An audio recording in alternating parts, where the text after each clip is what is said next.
Friends, मैं रंजना और आज हम लोग बात करने वाले हैं रेक्टोसेल के बारे में, जिसमें हम देखेंगे कि जो रेक्टोसेल की समस्या होती है महिलाओं में, ये किस वजह से होती है, क्या कारण है, क्या लक्षण दिखते हैं, इसके लिए हम क्या ट्रीटमेंट कर सकते हैं और इससे क्या क्या परेशानियां महिलाओं को होती हैं। तो यहाँ पे अगर हम बात करते हैं रेक्टोसेल की, तो रेक्टोसेल रिलेटेड होता है जो हमारे पेल्विक ऑर्गन होते हैं उनसे। जैसे कि यहाँ पे हम देखें तो जो ये रेक्टम वाला भाग है, अब यहाँ पे देखें तो ये बीच में क्या है, ये गर्भाशय है, ये गर्भाशय है। गर्भाशय में आगे की तरफ क्या होता है, ब्लैडर होता है, जिसको हम मूत्राशय कहते हैं।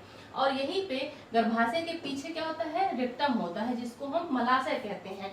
रेक्टम जो हमारी बड़ी आंत होती है, लार्ज इंटेस्टाइन होती है, उसका सबसे नीचे वाला हिस्सा होता है। जैसे कि अगर हम देखें तो जो हमारी लार्ज इंटेस्टाइन होती है वो कुछ इस तरह से होती है, कुछ इस तरह से होती है, ऐसा उसका स्ट्रक्चर रहता है। तो ये वाला जो हिस्सा होता है लास्ट वाला, इसी को हम बोलते हैं रेक्टम। इसको क्या बोलते हैं, रेक्टम बोलते हैं, हिंदी में इसको मलाशय बोलते हैं। तो ये जो रेक्टम होता है और यहाँ पे होती है वजाइना, ये तो हो गया गर्भाशय। अब गर्भाशय का ये वाला भाग, यहाँ तक गर्भाशय है, फिर सर्विक्स है, उसके बाद ये क्या है, ये वजाइना है।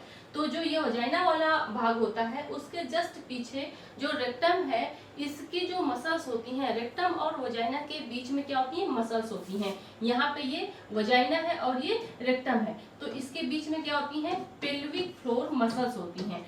पेल्विक फ्लोर मसल्स होती हैं, जिनका काम क्या होता है, पेल्विक फ्लोर मसल्स होती हैं, साथ ही यहाँ पे क्या होते हैं, लिगामेंट्स होते हैं, कुछ लिगामेंट्स होते हैं। तो इनका काम क्या होता है कि ये पेल्विक जो ऑर्गन होते हैं, जैसे ब्लैडर है, यूट्रस है, रेक्टम है, इन सबको होल्ड करके रखते हैं, इन सबको मतलब कि एक तरह से वहां बांध के रखते हैं। लेकिन जब यही जो लिगामेंट्स हैं या फिर जो मसल्स हैं ये कमजोर हो जाती हैं, तो फिर ये जो ऑर्गन होते हैं ये प्रोलैप्स होने लगते हैं, मतलब कि अपनी जगह से नीचे की तरफ लटकने लगते हैं। तो रेक्टोसेल भी ऐसी ही एक स्थिति होती है जिसमें जो ये रेक्टम वाला हिस्सा होता है, यहाँ पे रेक्टम और वजाइना के बीच की जो मसल्स होती हैं वो कमजोर हो जाती हैं, वहाँ के टिश्यू कमजोर हो जाते हैं, जिस वजह से जो रेक्टम है वो नीचे की तरफ लटक आता है और अधिक भाग जो वजाइना होती है उसके तरफ चला जाता है और एक तरह से वहाँ बल्ज जैसा हो जाता है, मतलब कि एक उभार जैसा वहाँ पे हो जाता है। प्राइमरी स्टेज में पता नहीं चलता है, स्टार्टिंग में इसका फीमेल को पता नहीं चलता है, लेकिन जैसे जैसे समय बीतता जाता है वैसे वैसे ये समस्या और बढ़ती जाती है। और अगर हम शुरुआत में जो फीमेल होती है वो ध्यान नहीं देती तो लास्ट में फिर इसकी सर्जरी भी करनी पड़ती है, मतलब ऑपरेशन करना पड़ता है। जैसे कि अगर हम देखें ये वाला जो फिगर है, इसमें अगर हम देखते हैं तो बिल्कुल नॉर्मल स्टेज है, इसमें किसी भी तरह का रेक्टोसेल की कंडीशन नहीं होती है, मतलब कि जो ये रेक्टम है इसमें किसी भी तरह का कोई प्रोलैप्स हमको नहीं दिख रहा है। यहाँ पे रेक्टम है, यहाँ पे क्या है, ये वजाइनल पार्ट है, यहाँ पे ये गर्भाशय है और यहाँ पे ये ब्लैडर है, सब अपनी जगह पे है, कोई कहीं से इधर उधर नहीं है। लेकिन इस वाले भाग में अगर देखें तो अब ये जो रेक्टम यहाँ पे था, यहाँ से इसकी यहाँ पे ओपनिंग थी, अब ये जो रेक्टम है यहाँ पे घुस गया है, यहाँ पे वजाइना है। तो देखिए ये वजाइना की वॉल को ऐसे दबा रहा है, ये रेक्टम है, ये वजाइना की तरफ क्या है, धस गया है और यहाँ पे क्या था, यहाँ पे एकदम अपनी सही पोजीशन पे था, तो इधर की तरफ ये आ गया है। इसी स्थिति को हम क्या बोलते हैं, रेक्टोसेल बोलते हैं, मतलब कि सीधी भाषा में कह सकते हैं रेक्टोसेल एक ऐसी स्थिति होती है जिसमें जो रेक्टम और वजाइना होती है उसके बीच के जो मसल्स होते हैं या लिगामेंट्स होते हैं उनमें वीकनेस होने की वजह से जो रेक्टम है वो अपने स्थान से हट जाता है या फिर वजाइना की तरफ वो प्रोलैप्स करके चला जाता है। उस स्थिति को हम क्या कहते हैं, रेक्टोसेल कहते हैं। अब रेक्टोसेल किस वजह से होता है, इसके बहुत सारे कारण हैं। अगर हम यहाँ पे बात करते हैं इसके कारण की किस वजह से ऐसा होता है, ये महिलाओं में होने वाली बहुत ही साधारण सी समस्या होती है और ये अधिकतर उन महिलाओं में देखने को मिलता है जिनकी प्रेगनेंसी या फिर चाइल्ड बर्थ, इसमें भी खास क्या है कि अगर जो फीमेल है उनके 3 या फिर 3 से अधिक बच्चे हुए हैं, मतलब 3 बार वो गर्भवती हुई है या फिर 3 से अधिक बार गर्भवती हुई हैं, उन महिलाओं में रेक्टोसेल की समस्या अक्सर देखने को मिल जाती है। ऐसा किस वजह से होता है, जब कोई महिला प्रेगनेंसी कंसीव करती है तो उस दौरान जैसे कि हमने पढ़ रखा है कि अब ये क्या है, ये गर्भाशय है, गर्भाशय के पीछे ही रेक्टम है और गर्भाशय के आगे क्या है, ब्लैडर है।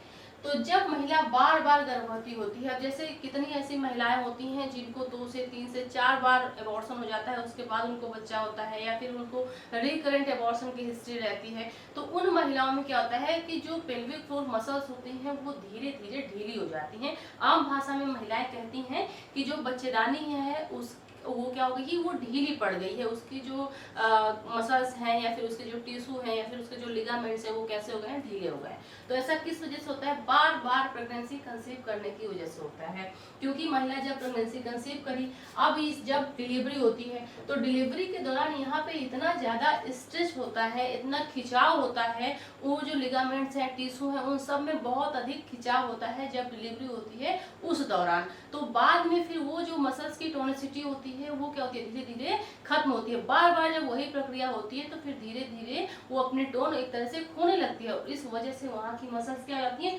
ढीली हो जाती है। और मसल्स जैसे ही ढीली होती है, अब जिस एरिया की मसल्स ढीली होंगी वो एरिया क्या होगा, प्रोलैप्स हो जाएगा। आपने देखा होगा कि कितनी महिलाओं का जो गर्भाशय है वही बाहर आ जाता है, बच्चेदानी एक तरह से नॉर्मल भाषा में बोले तो बाहर आ जाती है। तो उसके भी बहुत सारे स्टेज होते हैं। जिन महिलाओं को 3 बार या 3 से अधिक बार डिलीवरी हो गई होगी, उन महिलाओं में अक्सर ये देखने को मिलता है कि गर्भाशय बच्चेदानी जो है वो बाहर आ जाती है वजाइनल रूट से। तो वो किस वजह से हो रहा है, वहाँ की मसल्स ढीली होने की वजह से हो रहा है। सेम यही चीज यहाँ पे ब्लैडर के साथ भी होता है। अगर जो ब्लैडर की मसल्स है अगर वो ढीली हो गई तो फिर ब्लैडर भी अपने स्थान से हट जाता है, उसमें भी प्रोलैप्स हो जाता है, वो भी लटक जाता है। और यही चीज यहाँ पे रेक्टोसेल में हो रही है। आज के चैप्टर में हम यही पढ़ रहे हैं कि जो रेक्टोसेल होता है वो अपने स्थान से हट जा रहा है या फिर वो क्या हो रहा है, लटक जा रहा है, उसका कुछ हिस्सा लटक जा रहा है नीचे की तरफ और किधर, वजाइना की तरफ ही वो धंस जा रहा है। ऐसी महिलाएं जिनको ट्विंस प्रेगनेंसी रहती है, मतलब कि जुड़वा बच्चे रहते हैं, उन महिलाओं में भी ये समस्या देखने को मिल जाती है कि उनको रेक्टोसेल की समस्या हो जाती है। तो पहला पॉइंट यही कह रहा है कि प्रेगनेंसी एंड चाइल्ड बर्थ ये सबसे बड़ा कारण है महिलाओं में किसका, जो रेक्टोसेल होता है उसका, साथ ही जो यूट्राइन प्रोलैप्स होता है, मतलब गर्भाशय जो लटक जाता है या फिर बाहर आ जाता है, यूट्राइन प्रोलैप्स होता है उसका।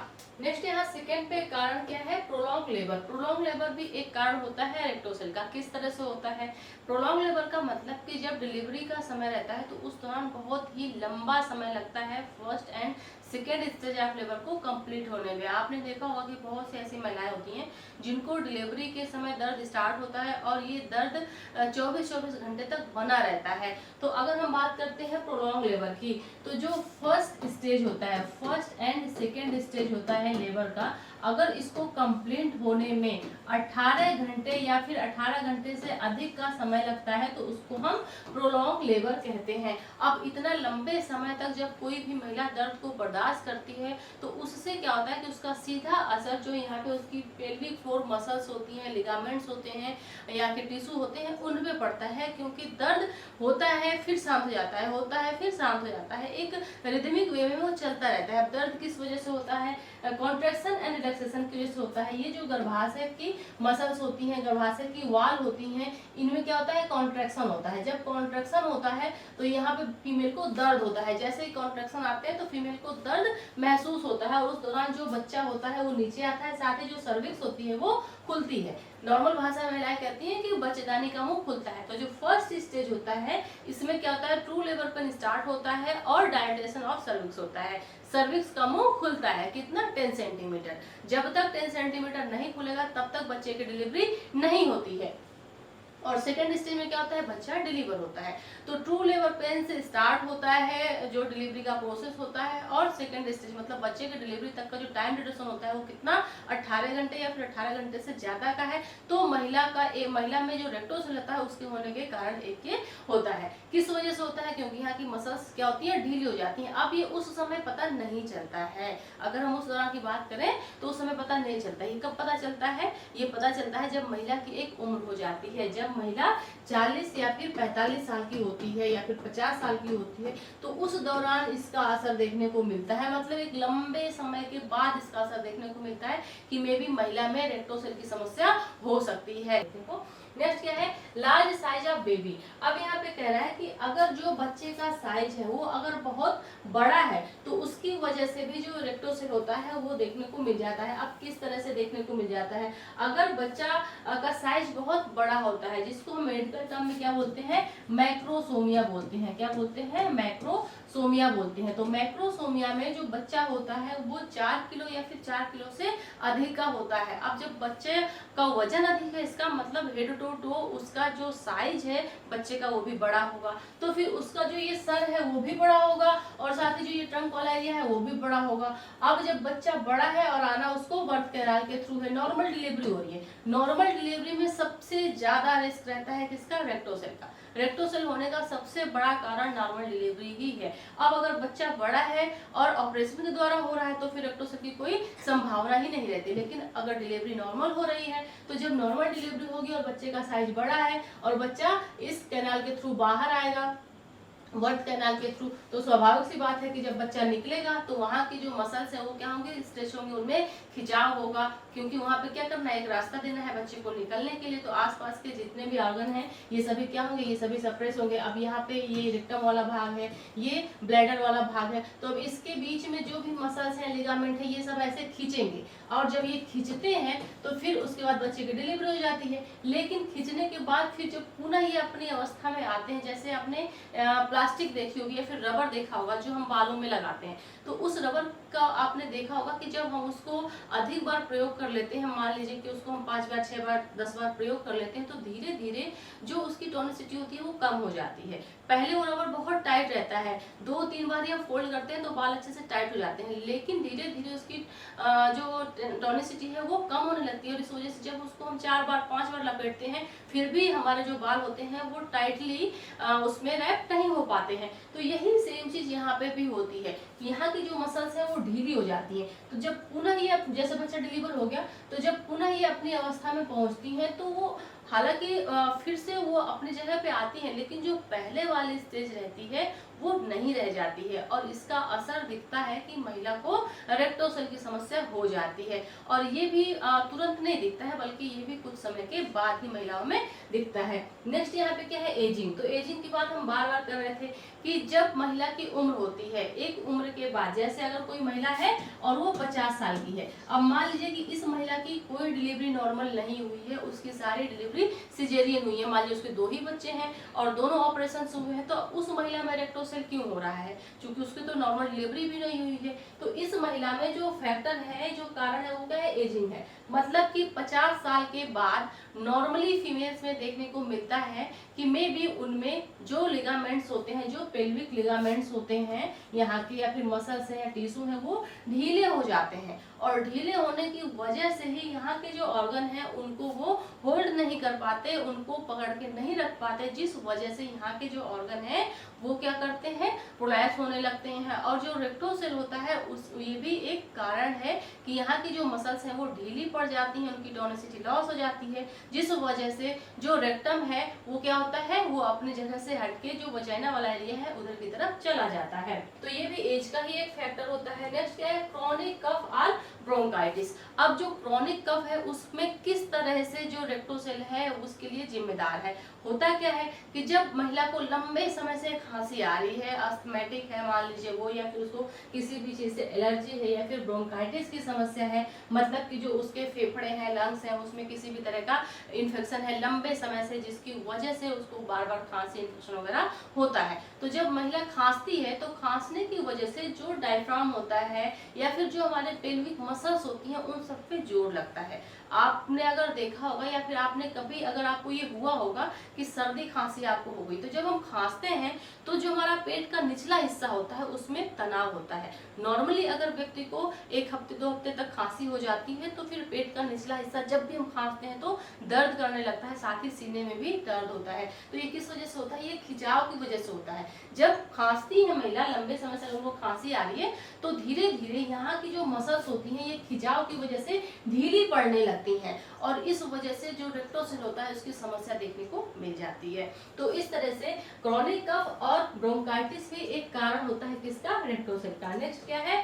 Chronic constipation. अब यहाँ पे अगर हम कॉन्स्टिपेशन की बात करें तो अगर कोई ऐसी महिला है जिसको बहुत ही लंबे समय से कॉन्स्टिपेशन मतलब कब्ज की समस्या है, तो उन महिलाओं में भी रेक्टोसेल की समस्या देखने को मिल जाती है। ये किस तरह से देखने को मिलती है? अब अगर महिला को कॉन्स्टिपेशन है तो उसका पेट साफ नहीं रहता। अब ये जो रेक्टम वाला हिस्सा है, रेक्टम वाला हिस्सा है, इसको क्या बोलते हैं? इसको हम मलाशय बोलते हैं। तो अब जब कॉन्स्टिपेशन होता है तो उसकी जो आंत होती है वो प्रॉपर एक तो साफ नहीं होती है, उसको स्टूल साफ से नहीं होता है, साथ ही क्या होता है कि उसको कब्ज रहता है, इस वजह से जो स्टूल होता है वो बहुत ही हार्ड होता है। और हार्ड स्टूल की वजह से भी यहाँ की जो मसल्स होती हैं उन पे प्रॉपर प्रभाव पड़ता है, क्योंकि ये हमारी दैनिक दिनचर्या है, हम जो खा रहे हैं उसको निकालना भी है। अब महिला जब कॉन्स्टिपेशन की शिकार है तो उसकी वजह से उसका जो भी स्टूल होगा वो हमेशा हार्ड आएगा।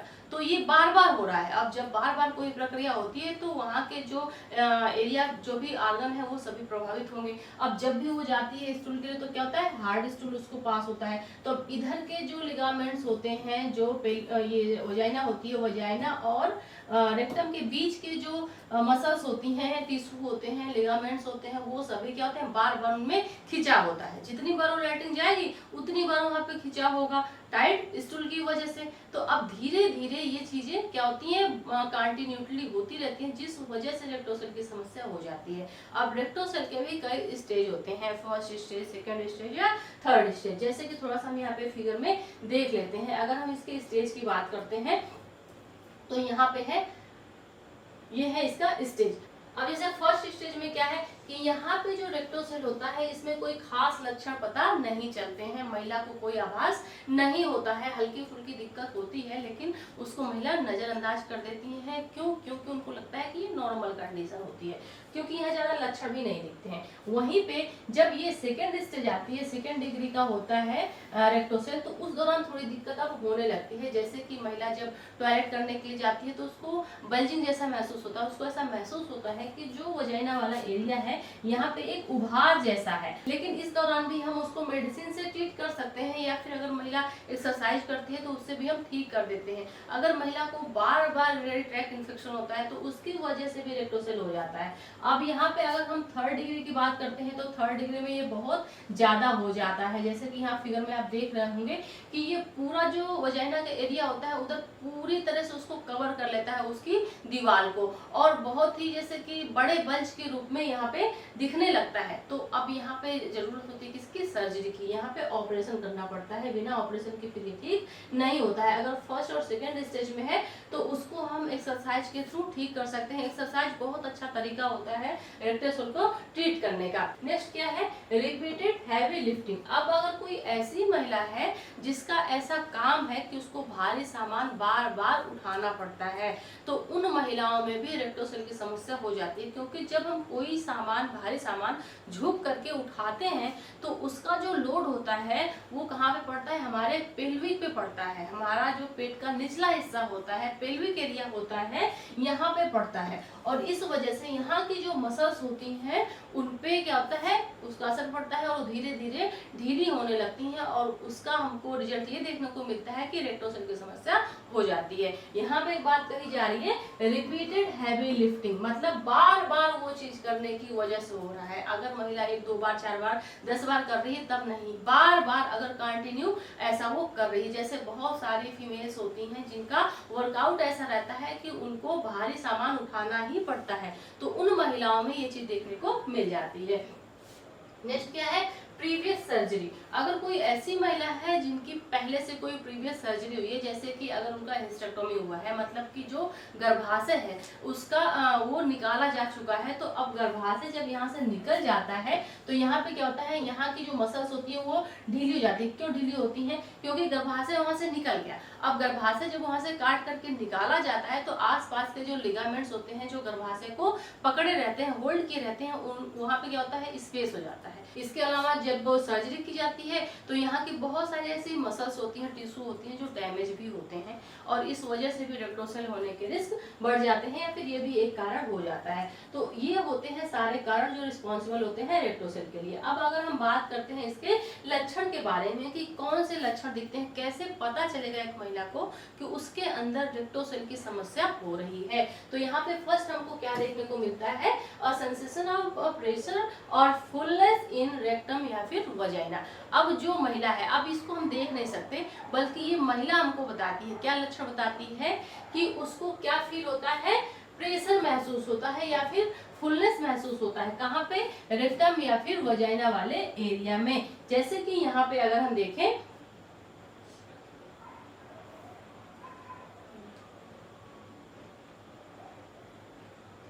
तो यहाँ पे अगर हम देखें तो यहाँ पे जो ये एरिया है, यहाँ पे हमने देखा था कि ये क्या है, ये है ब्लैडर, ये क्या है, ये है रेक्टम, और इसके बीच में ये क्या है, ये है वजाइना, ये बीच में वजाइना है और ये फिर ये गर्भाशय है। तो जब ये होता है रेक्टोसेल होता है, तो अब रेक्टोसेल क्या हो रहा है, इधर की तरफ इस जो वजाइनल वॉल है उसकी तरफ ये जा रहा है और इसकी वजह से यहाँ पे बल्जिंग हो रही है। जब ये बल्जिंग होगी तो जो वजाइना है इसमें क्या होगा, प्रेशर होगा, प्रेशर महसूस होगा, क्योंकि धीरे धीरे क्या हो रही है, दब रही है। जब ये हिस्सा इधर का ऑक्युपाई कर रहा है, इसको इधर बढ़ रहा है, तो अब इधर के जो ऑर्गन होते हैं वो क्या होंगे, उन पे प्रेशर पड़ेगा, दबाव पड़ेगा। इसीलिए जो महिला होती है उसको ऐसा महसूस होता है कि कुछ है जो उसकी वजाइना में एक दबाव जैसा बना रहा है।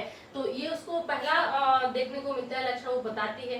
नेक्स्ट क्या है, a soft bulge of tissue may or not पोक थ्रू वजाइना। जब हम क्या करते हैं कि देखने की कोशिश करते हैं तो उस दौरान हमको ये पता चलता है या फिर देखने को मिल जाता है कभी कभी। अब ये स्टेज पे डिपेंड करता है, जैसे हमने यहाँ पे देखा था, तो अब ये डिपेंड करता है कि किस स्टेज का है। अगर फर्स्ट स्टेज में महिला आई है, फर्स्ट डिग्री रेक्टोसेल है, तो उसमें हमको नहीं पता चलेगा। अगर हम देखेंगे अभी तो हमको ये पता नहीं चलेगा, क्योंकि बहुत ही हल्की सी बल्जिंग रहती है, किसी किसी में देखने को मिल जाता है। लेकिन वहीं पे अगर सेकंड स्टेज में आती है तो इसमें हमको देखने को मिल जाएगा, यहाँ पे बल्जिंग देखने को मिल जाएगी कि ये जो हिस्सा है ये क्या है, जो वजाइना है उसकी तरफ क्या हुआ है, धंसा हुआ है, या फिर इधर की तरफ हमको दिखता है एक बल्जिंग, एक उभार हमको देखने को मिल जाएगा। जब भी हम पीवी करेंगे उस दौरान अगर फिंगर से टच करके देखेंगे तो समझ में आ जाएगा। तो यही यहाँ पे कह रहा है कि नेक्स्ट क्या है, third, feeling that rectum has not completely empty after, मतलब कि जब महिला जाती है वॉशरूम लैट्रिन के लिए या फिर पूप के लिए, तो उस दौरान जो उसका रेक्टम होता है उसको ऐसा महसूस होता है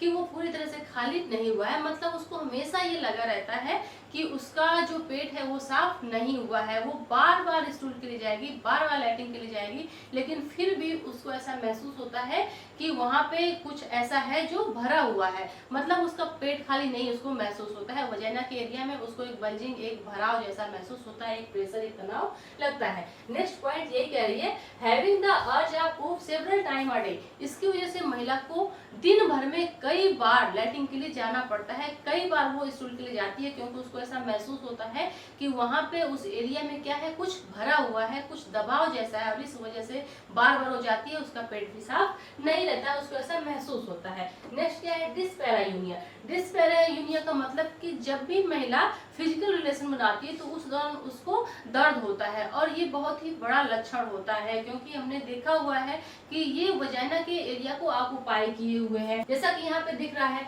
अब यहाँ पे रेक्टोसेल की स्थिति है, तो रेक्टोसेल में क्या है कि जो रेक्टम वाला भाग है वजाइना की तरफ ये गया हुआ है, और इधर ब्लैडर है। तो अब जब ये इधर आया है तो इसकी वजह से जो वजाइना है उसके ऊपर दबाव पड़ा है, तो जो वजाइना का रास्ता है वो कैसा हो गया, सकरा हो गया। वहाँ का जो रास्ता है वो सकरा हो गया। इस वजह से जब भी महिला फिजिकल रिलेशन बनाती है तो उसको बहुत ज्यादा दर्द महसूस होता है, जिसको हम मेडिकल टर्मिनोलॉजी में क्या बोलते हैं, डिस्पैरायूनिया बोलते हैं। तो ये भी एक लक्षण होता है। अगर ऐसा फीमेल्स को हो रहा है बार बार, तो फिर वहाँ पे उसको नजरअंदाज नहीं करना चाहिए, डॉक्टर के पास जाना चाहिए, क्योंकि हो सकता है कि उसके अंदर रेक्टोसेल डेवलप हो रहा हो। तो समय रहते इलाज कर लेंगे तो ठीक है, नहीं तो फिर सर्जरी करवानी पड़ेगी।